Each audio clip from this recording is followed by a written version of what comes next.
Hi. நீங்க எஸ்ஐபில invest பண்றீங்களா? அப்படி எஸ்ஐபில இன்வெஸ்ட் பண்றதா இருந்துச்சுன்னா, இந்த 2 இம்பார்ட்டன்ட் விஷயத்துல மிஸ்டேக் பண்ணாம இன்வெஸ்ட் பண்ணுங்க. ஃபர்ஸ்ட் நீங்க எஸ்ஐபி போடுற பிளான் இருந்துச்சு அப்படின்னா, மினிமமா 1 ஆர் 2 மியூச்சுவல் ஃபண்ட்ஸ் வச்சுக்கலாம். மேக்ஸிமமா 5 to 8 ரேஞ்ச் இருந்தாவே போதுமானது. ஏன்னா, இதுவே உங்களுக்கு டைவர்சிஃபைட் போர்ட்ஃபோலியோ கிரியேட் பண்ண முடியும். 10 ஃபண்டுக்கு மேல போயிட்டீங்க அப்படின்னா, உங்களால லாங்கர் பீரியடுக்கு இன்வெஸ்ட் பண்ண முடியாது. ஏதாவது ஒரு ஃபண்ட்ல நீங்க பிரேக் பண்ணி அந்த அமௌண்ட்ட நீங்க எடுத்துருவீங்க. ஸோ அந்த இடத்துல காம்பவுண்டிங் இன்ட்ரெஸ்ட்ட மிஸ் பண்ண சான்சஸ் இருக்கு நெறையவே.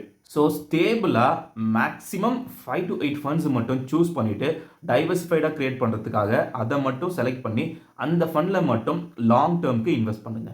செகண்ட் நீங்க எஸ்ஐபி போட ஆரம்பிச்சதுலேருந்து ஒரே அமௌண்ட் தான் இதுவரைக்கும் நீங்க போட்டுக்கிட்டு இருக்கீங்க அப்படின்னா, அது டோட்டலா தப்பான விஷயம். ஏன்னா, நம்ம இன்ஃப்ளேஷன கால்குலேட் பண்ணி நம்ம அதுக்கு ஏத்தாப்புல இன்வெஸ்ட் பண்றது கிடையாது.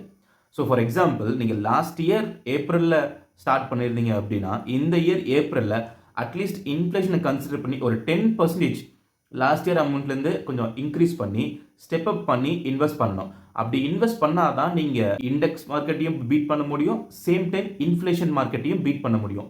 இல்லைன்னா இது ரொம்ப ரொம்ப கஷ்டம். ஸோ எஸ்ஐபியில் இன்வெஸ்ட் பண்ணும்போது இந்த 2 இம்பார்ட்டன்ட் விஷயத்தை மைண்டில் வச்சுக்கங்க.